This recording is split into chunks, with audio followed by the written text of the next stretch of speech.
Hi, I'm Brittany Ashley, your host of Breaking Norms, Building Dreams, your guide through this transformative journey in both business and life. This is your place crafted for dreamers, doers, or anyone who has been told they can't. Get ready as we challenge those narratives together. You're tuning in live to the United Public Radio Network, airing on 105.3 and 107.7 FM in New Orleans. We are streaming on all the popular platforms every Monday at 3 p.m. Eastern Standard Time. Join me for a candid and thought-provoking conversation celebrating your unique journey because you are worth it. Hello, everyone. Happy Monday. We're pre-recording today. I always tend to say live right away. This is Breaking Norms, Building Dreams, and I'm your host, Brittany Ashley, and we are pre-recording on lovely Thursday, but we'll be live for you guys on Monday on the United Public Radio Network and UFO Paranormal Radio Network 105.3 and 107.7 FM in wonderful New Orleans. I'm so excited to have Addie back on the show with me, Adriana. We call each other. Hello, everyone. That's how our friends have evolved over time. Can you believe we've known each other for, it feels like 100 years, but really it's been a year? It's a year. I feel like it's more than that. I don't know. I feel like it's definitely more than that. Who knows? It's a year because I came on your show around this time.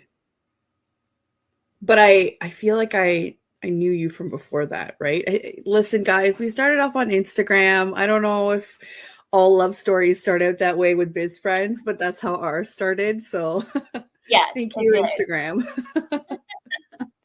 So if those who don't know Adriana, she has a show before mine called Negotiating Happiness.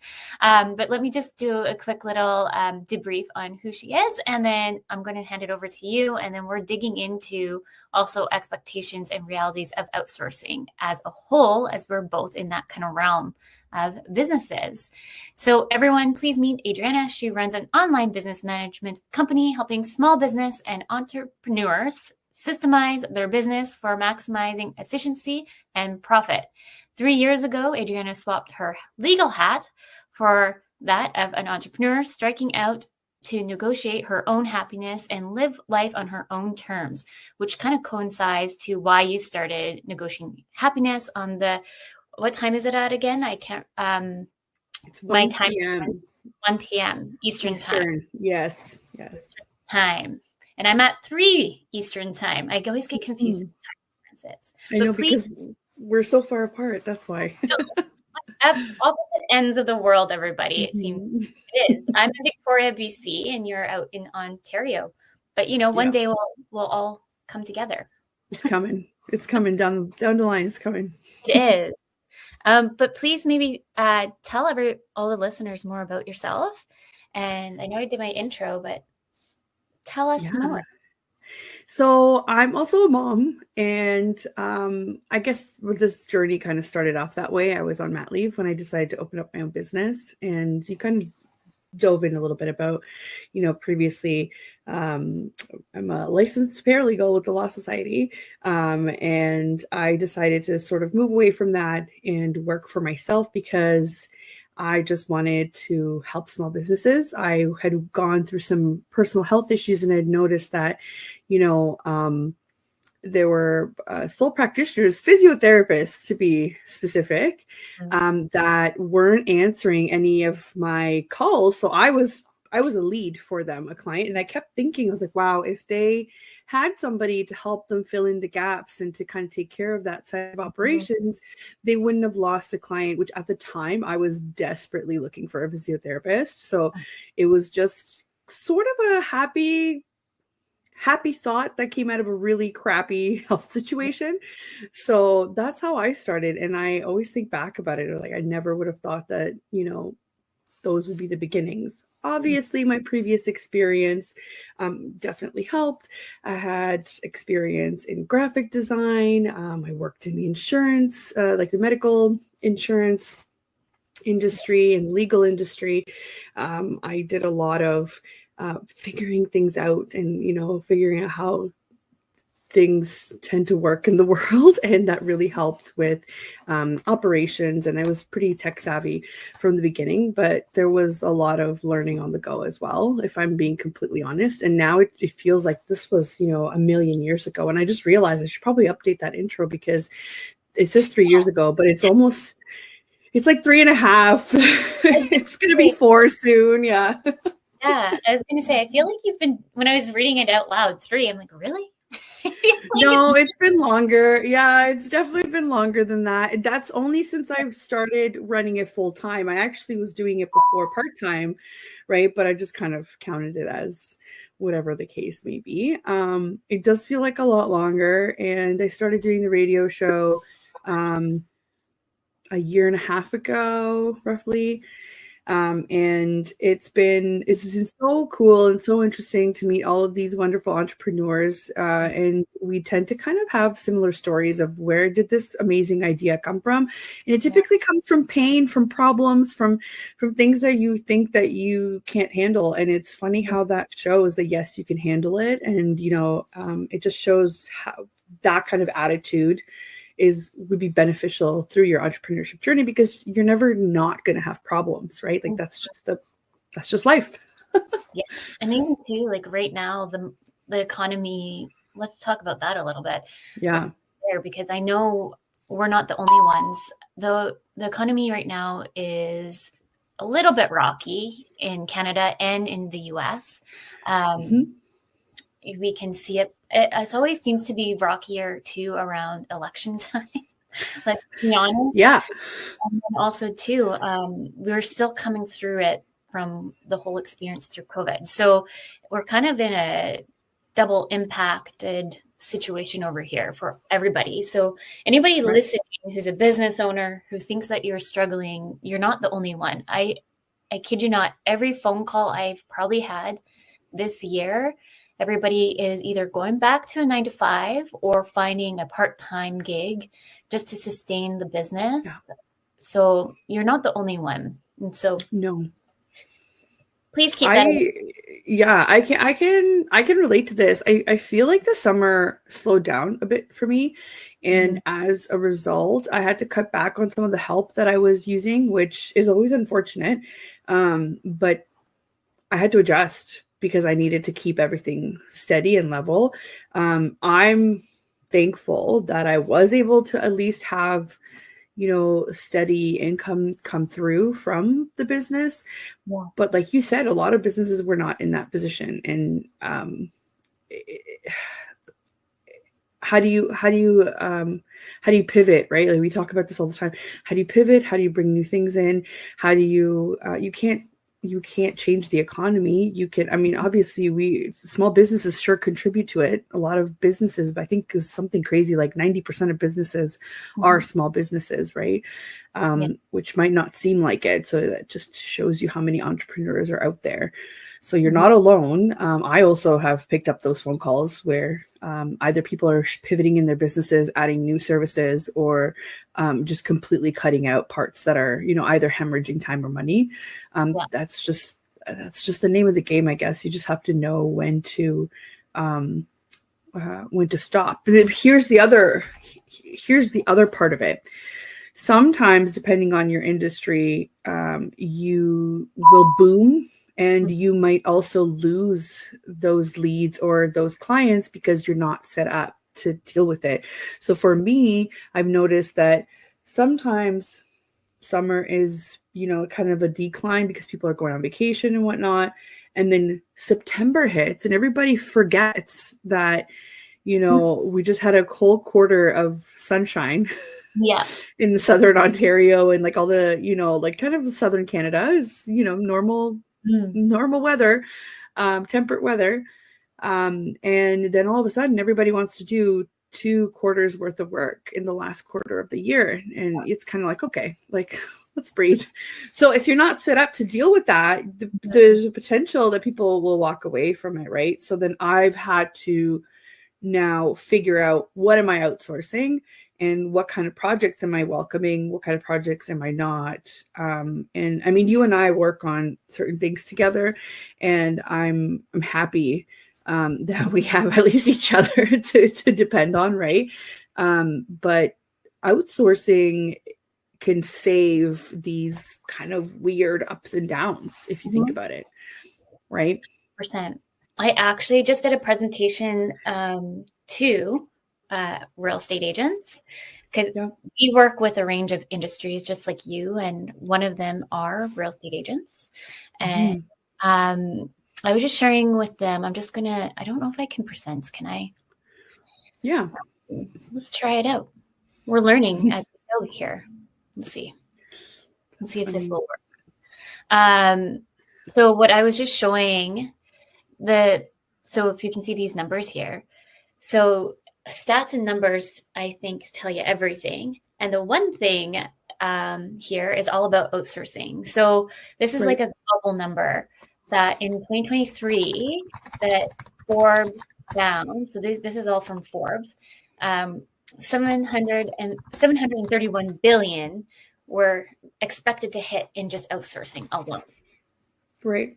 And then there was 531 billion for IT outsourcing. Right. And then the cost savings to outsource with HR expectation or with an HR services, for example, is 27.2%. Right. And then just small businesses as a whole have outsourced with at least one specialized item at 37%. Is that crazy? Do you have a slide for us to see? Oh, do you not see it? Here, I'll add it too. There we go. Oh, there you go. There you go. I knew you were talking about a slide. Yeah. There we go. Thinking those are crazy, but those are crazy numbers, right? And a lot of the times people just assume that outsourcing means cutting out of your profit automatically. And that's just not how numbers work. It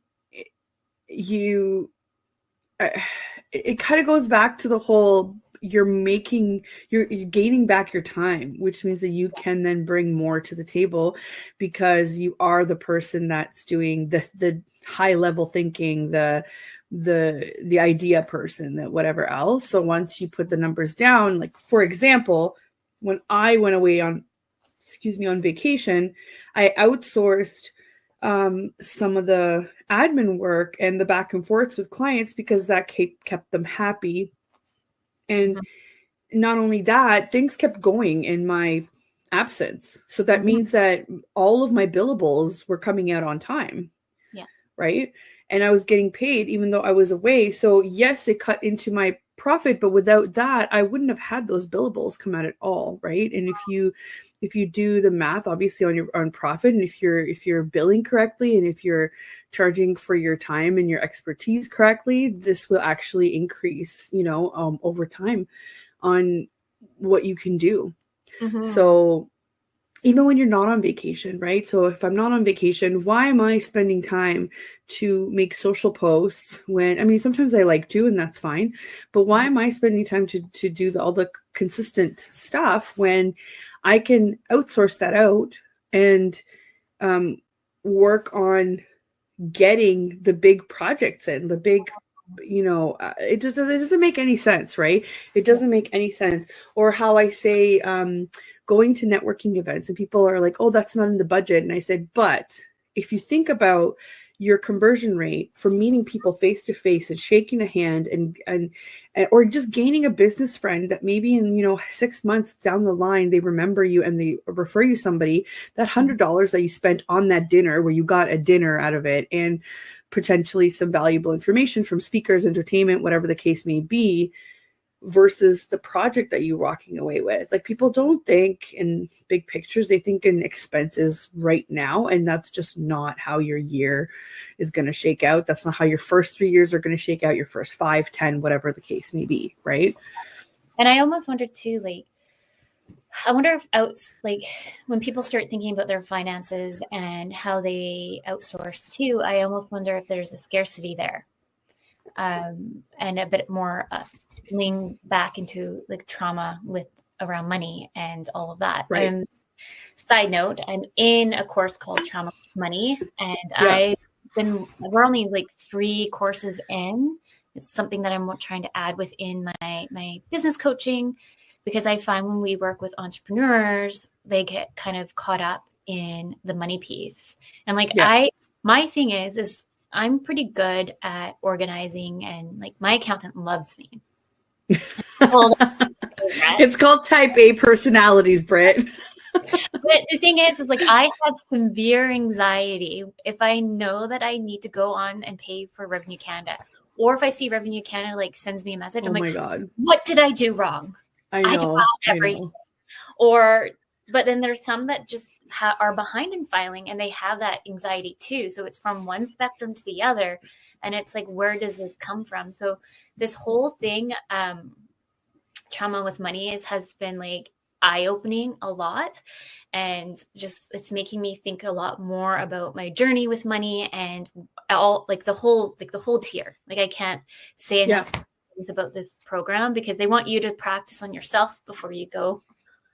which is great. It's great. And I'll tell you one thing. I think I had trauma with money because of that. And you know, the whole living paycheck to paycheck thing that you bring from your corporate world or from your, and maybe not everybody's like that. That's great. But a lot of us started out our own businesses because we were living paycheck to paycheck, and we're like, this can't be it. This can't be it for the amount of like work and effort that I put in. Right.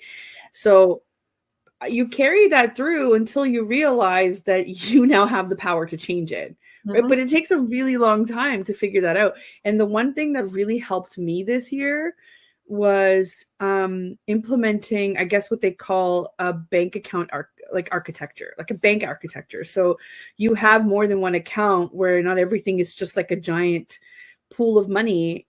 Because it makes you think of all the different things that you have to stash away for CRA, for emergencies, for whatever the case may be, right? So it's, to me, that was the first step in being like, okay, I don't have to live like this. You know, so it definitely helped. I agree. I think that people with money issues are also the ones that are having, sorry, not money issues, but money, like limits, like mental limits around money. They're the ones that also tend to be the ones that don't charge for their services accordingly. No, 100%. And yeah, so one of the exercises we did recently was like go off and write a note to money, like write a letter to money and what it means to you. Right. And I'm like, this is like, you know, I'm not doing that. And then I did it. I'm like, no, I will do it. And then it's just kind of like I was saying to a friend, it's definitely like a healing journey as well. And so it's just been, the course, I can't say enough great things about it. So in a few months' time, I'll let you know, because I'll be certified on that. Yeah. But oh, sorry. I was just gonna add to your thing for people that don't understand, that have never done any sort of, I guess, journaling type of reflection. The reason why you do that with money is because you're forcing your brain to verbalize either the good or the bad or both into words, and realizing what you're really thinking about it. So once you see it on paper, it's kind of like when your accountant gives you the numbers and you're a little surprised and you're like, oh, I didn't really think I was spending that much here, or, oh, I actually made more than what I thought, right? Like it's just a realization. You're quantifying your thoughts almost, even though it's not numbers, right? It's not numbers, but it's words. You're putting a value to these feelings or whatever it is. And now that you know, you can change your behaviors. And it's like therapy, right? Like that's why people go to therapy, because you can work on changing your behaviors. And this works with money. It's the same thing, you know? Yeah, it is 100%. And I find like with and because you mentioned about like pricing your packages and stuff like that, I think it's all interconnected, especially for women. I feel like we always undersell ourselves. I'm just moving myself closer. We always tend to undersell ourselves and then lower our packaged rates, and not just kind of like imposter syndrome. I think it comes down to a little bit as well.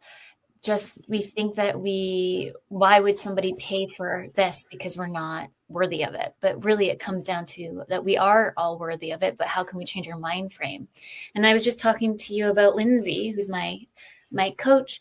The other day, they're like, Brittany, you don't talk nicely to yourself. So we're going to sit here and start like, you practice back to, and I was like, oh my goodness, Right. this is really hard. Right. Yeah. I think Yeah. like having like my number one thing is like this year anyways has always been like give yourself grace, because I'm a high achiever. I'm always striving to do 700 billion things, and everyone's like, well, you're just doing like all you're killing it, and I'm like, no, I'm not, because I haven't done X, Y, and Z. But so this year I tried to like take a step back, give myself grace, and then look at all the things I've accomplished this year. So one of the biggest things for me was speaking, like going more into in-person speaking gigs and podcasts and all that, which have been very successful this year. So I need to kind of like take that moment and celebrate those wins, because what you put out is also the energy that you get back too. It's true. And another thing to add to your idea that a lot of women tend to bend when it comes to their pricing because maybe they're unsure of value. I also have another comment to make, that even if they are sure of value, women tend to have been taught to be of service. So what that means is I've seen them in my own experiences with clients where they're way more likely to accept clients that don't fit their ideal situation or type because they want to help them out. So they will bend their own, pricing to fit somebody else's budget because they want the business, but also they think it's going to help. And that's a cautionary tale waiting to happen every time, right? Because we are trying to be of service all the time.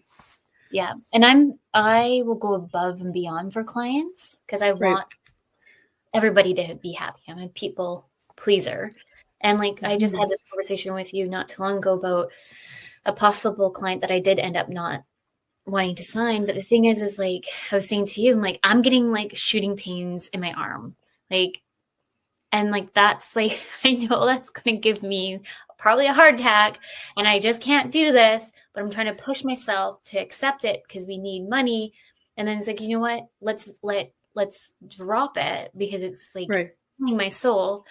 I'm like trying to push through everything being in my body because I know we need clients, but then at the end of the day, I just know it's going to be a client that will take up more of my time, where I could find my true potential climate that's in alignment with my values and give me those boundary spaces that I have put out, which end up working out because we end up signing. It sounds like it's going to be a lifetime client. First, we're starting off with branding, website development, to administration, to like anything in between. Like they just love that we offer like a full tier so they can see us growing with them versus this one project would have just been a one-time project.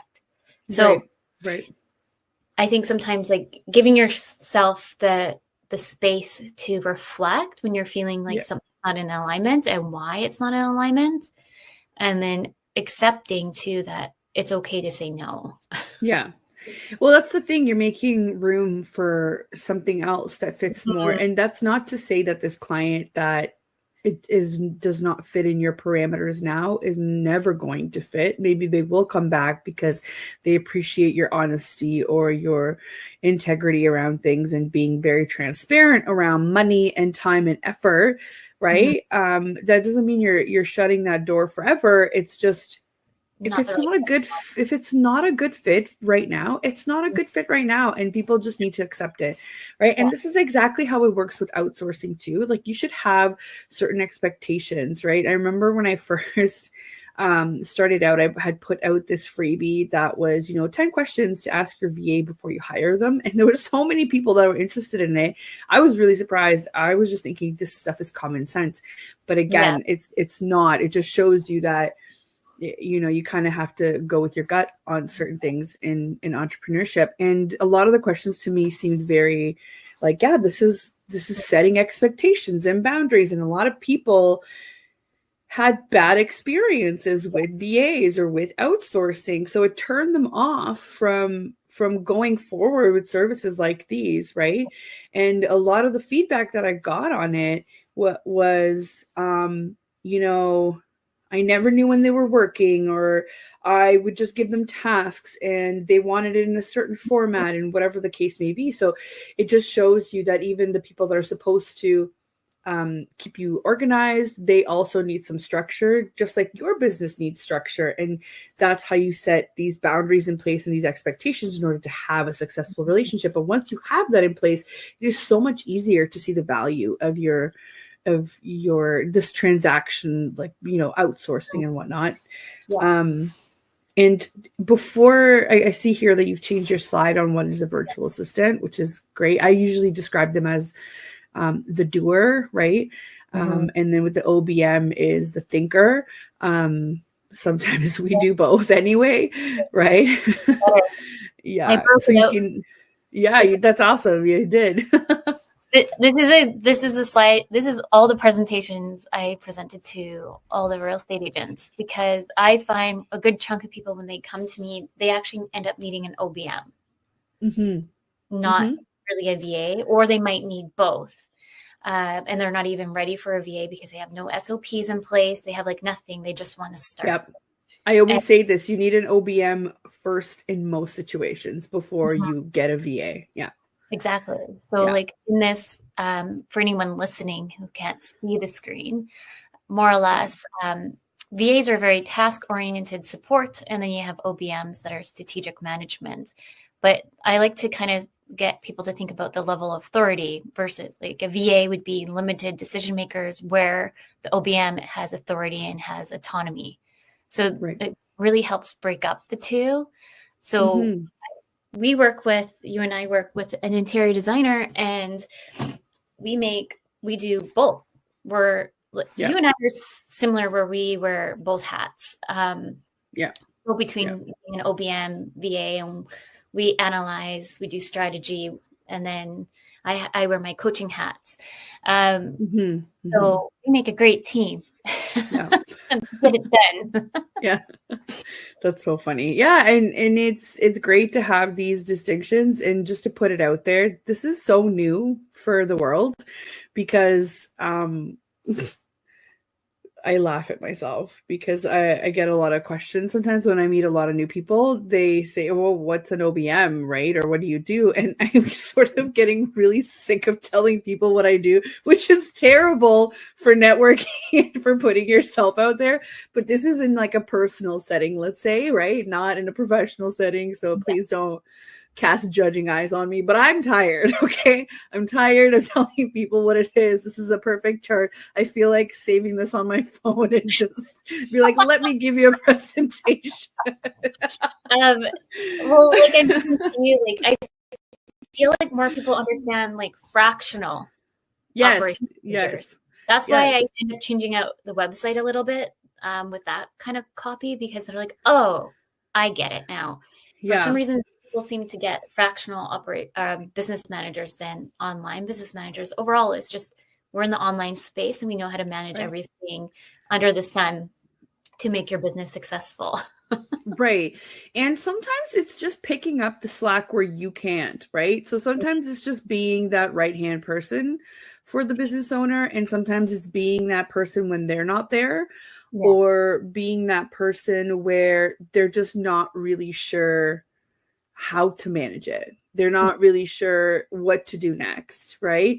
And the good part about this is that we work with so many people that odds are we've been in the situation before, and we've seen it through more than once, most likely, right? So it's not just about websites. Like, I mean, you could do websites, you could do socials, you could do all of the things that encompass the online digital world, and what usually, you know, is required of a business. But we also do, like you said, the strategy, the figuring out how your systems are going to work, figuring out what's working and what's not, like trimming the fat on, you know, the million platforms that you decide to sign up on that you don't necessarily use, or figuring out easier ways for you, or actually just figuring out how you can use AI for your business to gain some of that time back. Or, there's just so many things that we kind of have our hands in.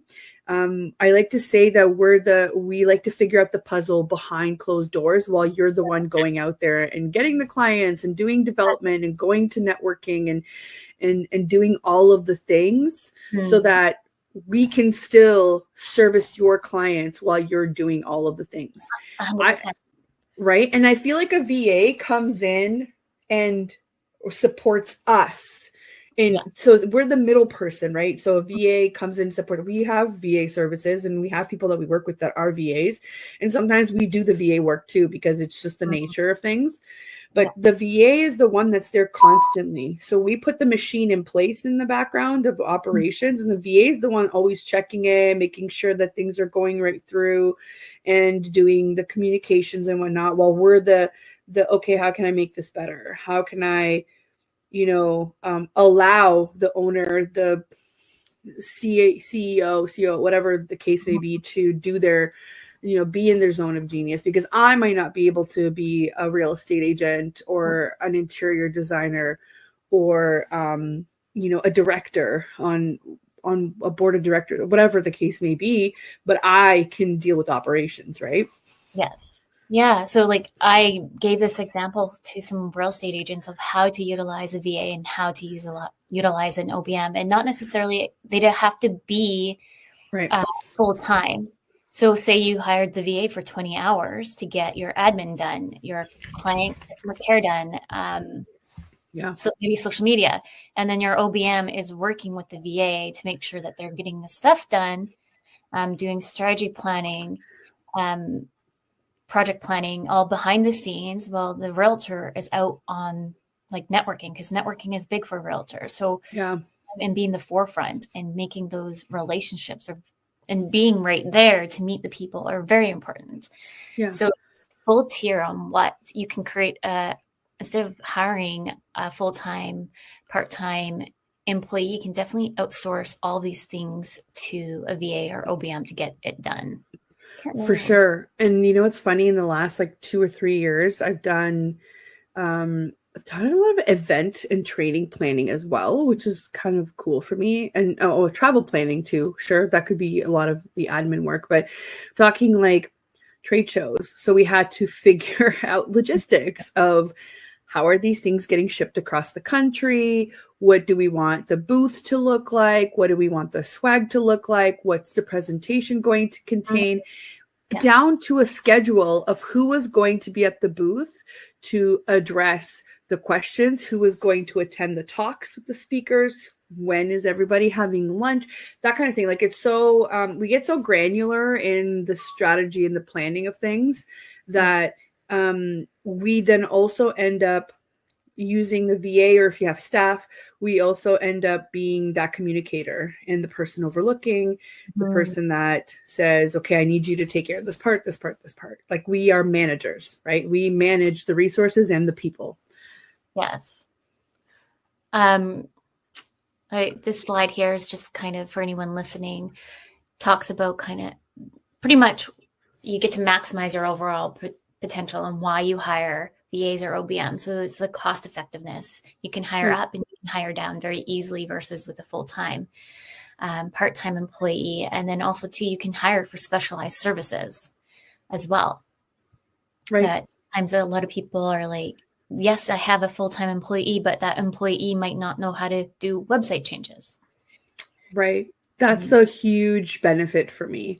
The fact that I can bounce between, having a background with legal knowledge to graphic design, to website design, to installing, tech platforms for client management. Like, you can't typically get that from somebody that is only looking at your calendar and your inbox. That's very much a traditional role. And maybe you did hire somebody with those skills, but for those that don't have those skills, that's where we can come in. And here's the good part is that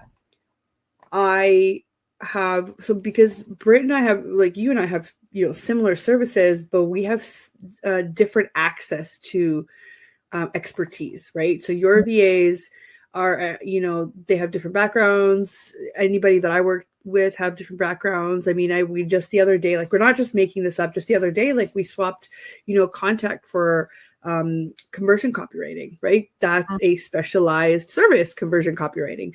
So you never know. You never know what you're capable of. And I know that a lot of people want to keep things in-house. That's just not always the best, because you are limited. You're limited to the skills that this one person might have. Whereas if you're outsourcing, you have the opportunity to say, what kind of areas do you service? What kind of expertise do you bring to the table? Have you ever done XYZ? It's a much more relaxed conversation, I think, with less pressure than putting on an employee to maybe learn on company time how to do certain things, right?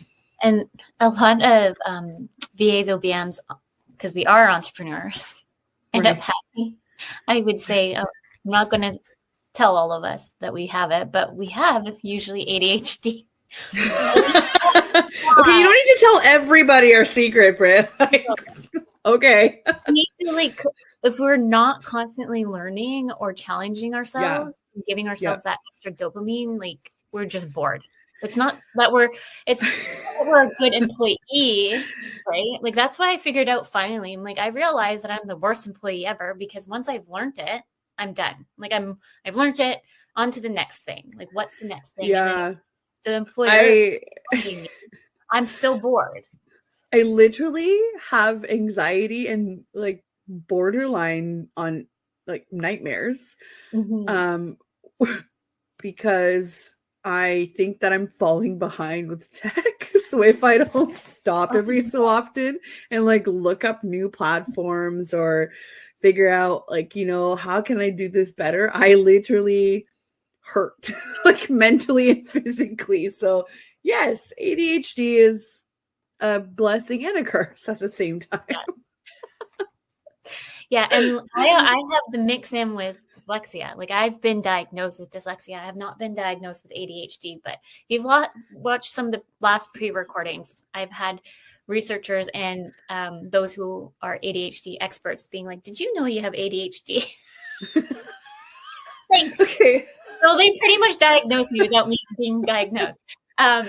Okay, what can I tell you? I'm a little bit offended these days when somebody just me goes, and I said, yeah, I might have a touch of ADHD, but who knows? And they're like, oh no, you have ADHD. Like, so sure of themselves. I'm like, I'm sorry, where are your credentials, sir? I need to see your credentials. But yeah, I mean, what are you gonna do? What are you gonna do? Yeah. Just roll with the punches, right? For me, like, with my, like, I call it like a superpower, but right. With dyslexia, like, I can see things in a different pattern than some maybe. Yeah. And sometimes they do say dyslexia and ADHD overlap with the spelling and grammar things. A lot of people don't really understand. I started researching a lot more. It's quite fascinating to start learning it.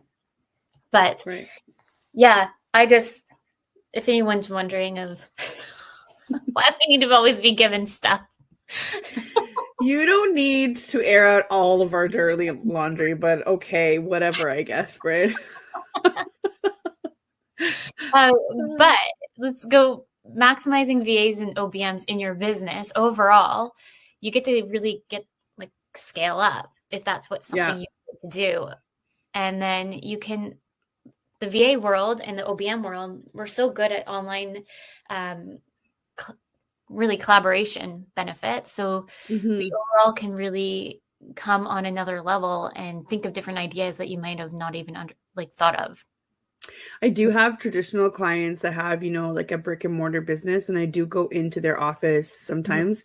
And that's where I see that gap the best, or the clearest, I should say, where they still do a lot of things on paper. Whereas with OBM and VAs, there's a platform out there, or there's a process already that we have in place where you never get to worry about how things get done. Like, I don't think I've ever worried about how is somebody going to sign this legally, or how is somebody going to attend this, or you know what I mean? Or how am I going to show somebody what I'm doing on my screen? Well, guess what? We've already figured all that stuff out, and there's a solution for it that typically is way more efficient than any way that you can think of that you've done it in a traditional office. And I've worked in an office since I was 14 years old.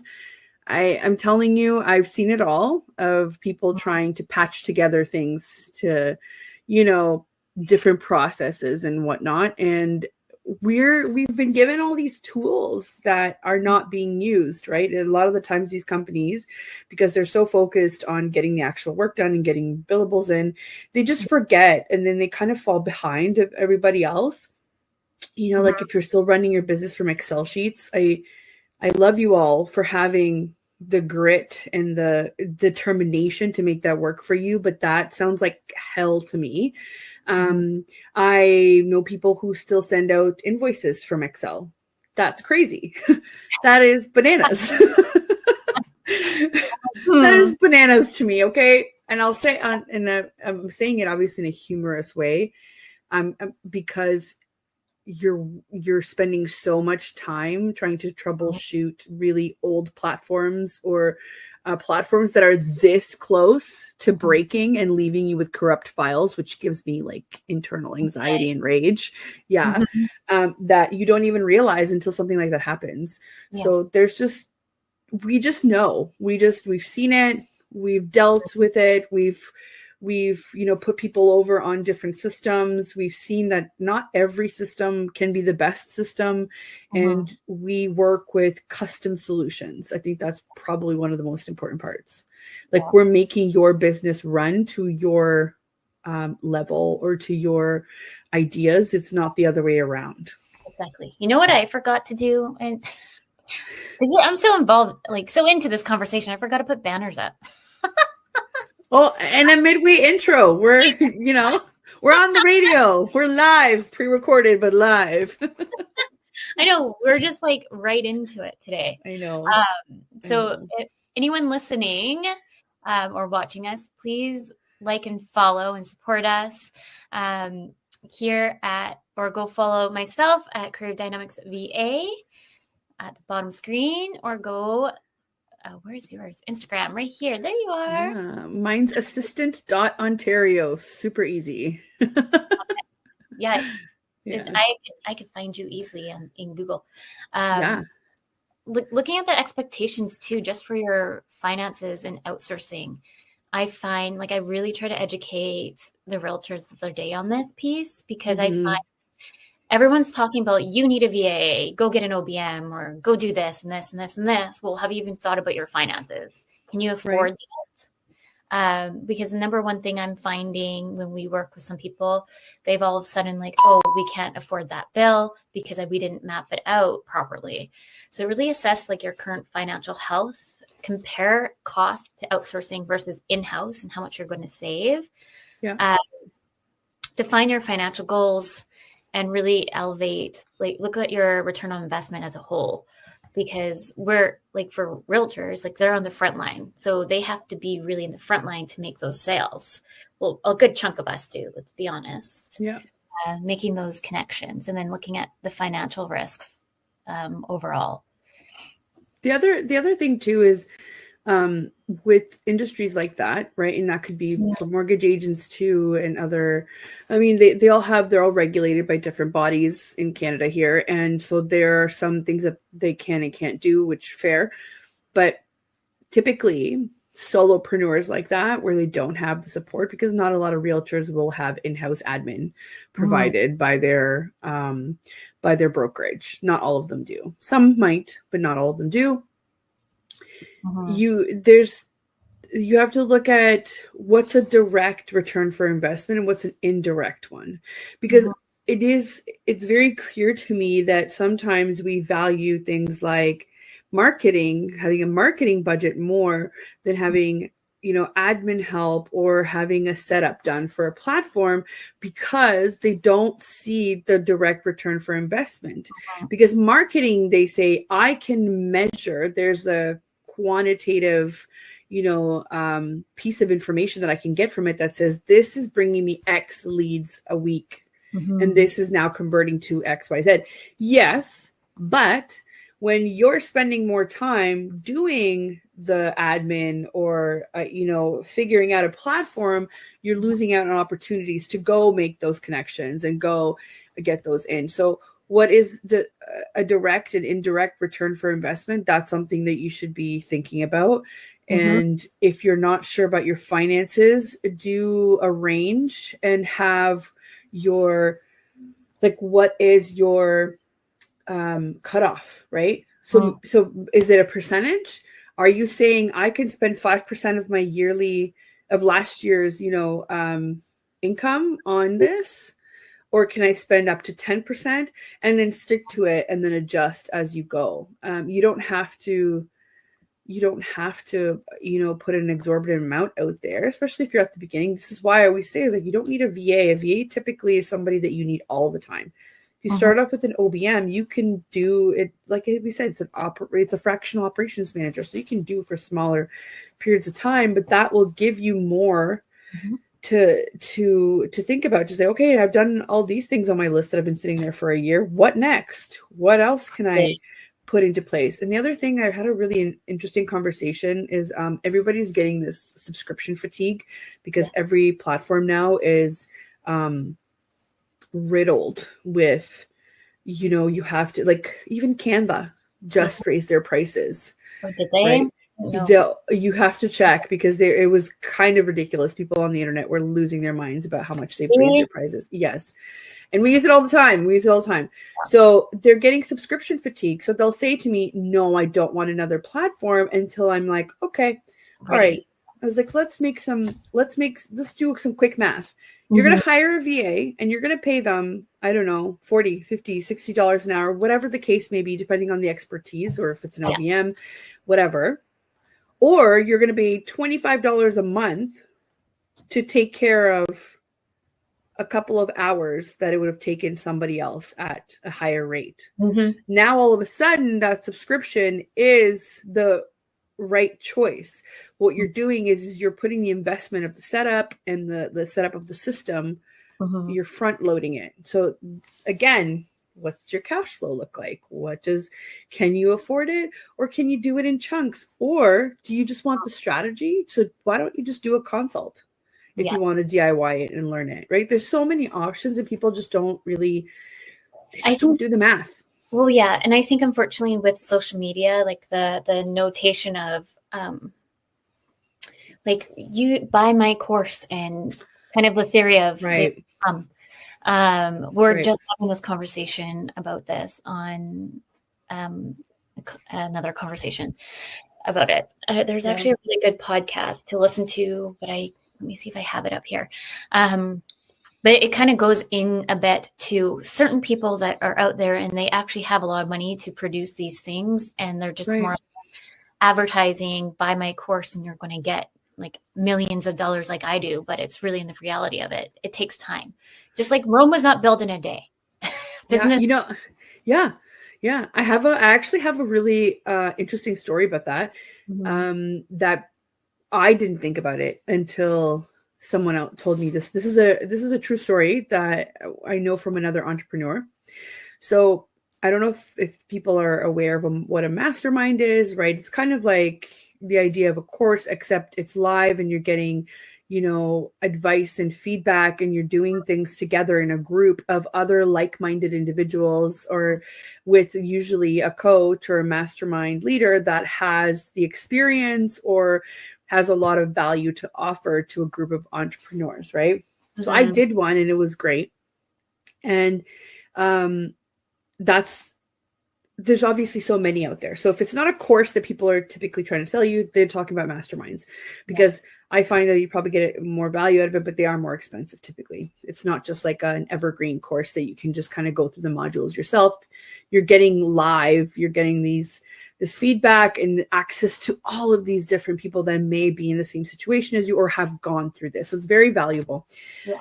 Now, this one person who was selling courses was in one of these masterminds. I don't know them personally, but this entrepreneur did that from this mastermind. And they were saying that, oh, you know, so-and-so. And I was like, yeah, like I've seen her around. I see her ads all the time. And they're like, well, they made millions. Like they made, and they said like she was able to back up the numbers to be like, yes, I actually made this. Here's some proof, right? And I was like, wow, really? Yep. So she made millions, and she probably had a couple of offerings, right? Like low, mid, whatever, even though it was a normal course, I don't know, fee. It wasn't that expensive, but it also wasn't like $20, right? Mm-hmm. And then then she tried to recreate that and make a mastermind of her own and found out that it didn't work. So her methods that she took to get to those millions, she could not reproduce for other people, because that's the whole idea of a mastermind, is like, I was successful, so I'm now going to show you how to be successful, right? And why was that? Because the people that catapulted her up to the millions were the people in the mastermind that she attended. So because she had those high level connections, that's what helped her. And you can't reproduce that with other people. So the only reason, not the only, I'm sorry, she was obviously successful, but I'm saying the majority of the reasoning of why she was so successful with her launches in these courses is because her clients or her collaborations were with people that were also making millions. That's not our day-to-day life. You can't reproduce that. And I don't think people get it when they're like, yes, I'm going to buy this $300 US course and I'm going to make millions after in a launch. Yeah. Like, people don't understand. It's like, actually, a lot of launches just fail. What's important is what you take out of it. How do you use that, right? I don't know, but it was really wild to me because I knew who she was talking about, and I was like, yeah, she's so successful. Then as soon as I realized that, oh, I'm never going to be able to replicate that, because she's not able to replicate that for other people. So why would, like, you know what I mean? And it's not a limiting belief. It was a very realistic one of, I don't have the connections that she did. Right? Yes, it's true. And that's the unfortunate thing with these kind of sales tactics to get into the funnel. Like, it's just, to me, is like unethical, and like it drives me bananas. Like, the more I hear about it, like, well, that's the whole reason why I became a coach too, is because I realized I kind of fell in that kind of bubble, like everybody else, thinking like, because the promise was, I'm going to get you to 10K months. At the end of the day, I hate that. At the end of the day, the coach, I don't even want to call her a coach, she's a consultant. Let's be mindful between those different terminologies, which I do educate everybody on. Coaching, for anyone just listening, is really, I'm going to ask you curious questions. You can define your own, like, you're in charge of defining that message, where a consultant will give you strategy advices on how to do something. So this particular coach promised 10K months, and their whole strategy was like, charge 3K here, just so then you can get up to 10K really fast. But and I should have known this when I started this, I'm like, a lot of these pricing models don't make any sense, because I had somebody come to me and they wanted a website development, CRM implementation, branding, like all the things that you need to kind of build the hub of the business. Yeah. And she was just like, charge 3K, where I could have charged 5K, because I'm realistic. That was what we're expecting. Right. Long story short is, if things are not in alignment to you, start asking questions and do more research and out there. I wanted to talk about like pricing expectations before. Almost at time-ish, and I want to go to there was something else I wanted to share too before we were almost at time. But VAs here in Canada and or in the US, you're going to see like on average, like VAs at least starting at 30 an hour. Mm-hmm. And people have a little bit of a heart attack on that. But look at, I don't know. I always say this, I was like 30 now is low. It is low. Like 30 is low. Like, sorry, we have to pay our own taxes, our own CPP and EI contributions, which are the government taxes and benefits that any employer would have to pay. So when you think about it, when you dissect 30, 30 actually becomes like 15, like 20, like, you know what I mean? I don't know. And then OBM's at least at 60 an hour. But like the thing is, everything's changing. Even if you look at minimum wage here, I think it was Ontario. Aren't you guys going up to 17? Yeah.